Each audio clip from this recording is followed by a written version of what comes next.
Қойшы аю. Бір қойшы қой бағып жүрсе, бір түлкіні бір аю қуып келеді екен. Ол бір тамға келіп кіреді. Аю да тамға кірейін дегенде, тамның тар тесігінен кеудесі сиып, бөксесі сыймай қалады. Түлкі тамның бір тесігінен жалт етіп шығып, айналып есікке келеді де, есіктен не әрі кетпей, не бері шыға алмай, ілініп жатқан аюды ажуалап күліп кетеді. Оны қойшы көріп тұрады. Аю әрең дегенде қайта шығып, жан-жағына қаранып қойшыға келеді. Сен не көрдің дейді аю қойшыға. Қойшы, мен не көрейін? Бір аюды бір түлкі ажуалап күліп кетті, соны ғана көрдім дейді.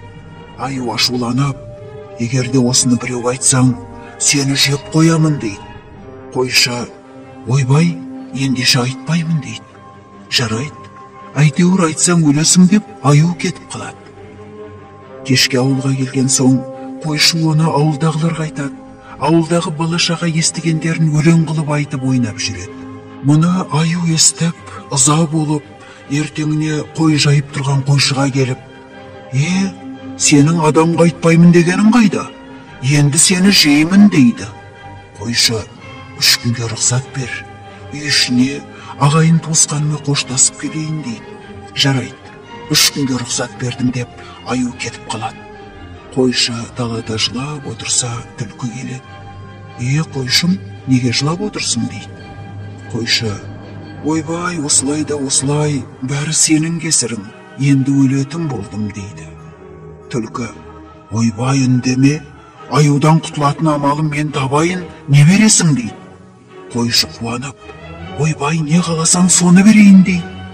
Түлкі, маған бір бүйрегіңді бер дейді. Берейін дейді қойшы. Түлкі айтады, ауылыңа барда бір үлкен қап әкел. Аю келгенде анау жерде шаңды бұрқыратып мен жүрейін. Аю сұрар, анау не деп? Сонда сен, ол ханның баласы. Әйелі аюдың жүрегіне жерік болып, соны іздеп жүрді. Аю қорқып, ойбай, ендеше мені жасыр, қайда тығыламын дер. Сонда сен, мына үлкен қапқа тығыл деп, қапқа тығып қаптың аузын мықтап буып, шоқпармен ұрып өлтір дейді. Екеуі уәделесіп, түлкі жөніне кетеді. Келем деген күні аю келеді.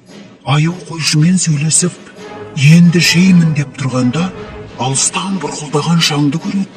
Қойшым, анау не деп сұрайды аю. Қойшы, ол ханның баласы, әйелі аюдың жүрегіне жерік болып, соны іздеп жүр дейді. Ойбай, қойшым, мені жасыра көр, қайда тығылам деп аю қатты сасады. Қойшы, ендеше мұнда тығыла қой деп, қапқа тығып, қаптың аузын шылбырмен мықтап буып, шоқпармен ұрып өлтіріп алады. Енді түлкі келіп, күліп, бүйрегіңді бер дейді. Қойшы қипақтап, жыламсырап, белбеуін шешеді. Белбеуін шешкенде қойшының іші шұрылдайды. Түлкі құлағын тіге қойып, о неғын сылаған дейді. Сол арада қойшы, түнеу күні бір тазының күшігін жұтып едім. Сол енді үлкен тазы болып, ішімнен шығайын деп қыңсылап жатыр дейді. Түлкі қорқып, ойбай қойшы, ендеше дос болайық, тазы шығып кетпесін, мен қашайын деп, қаша жөнеліп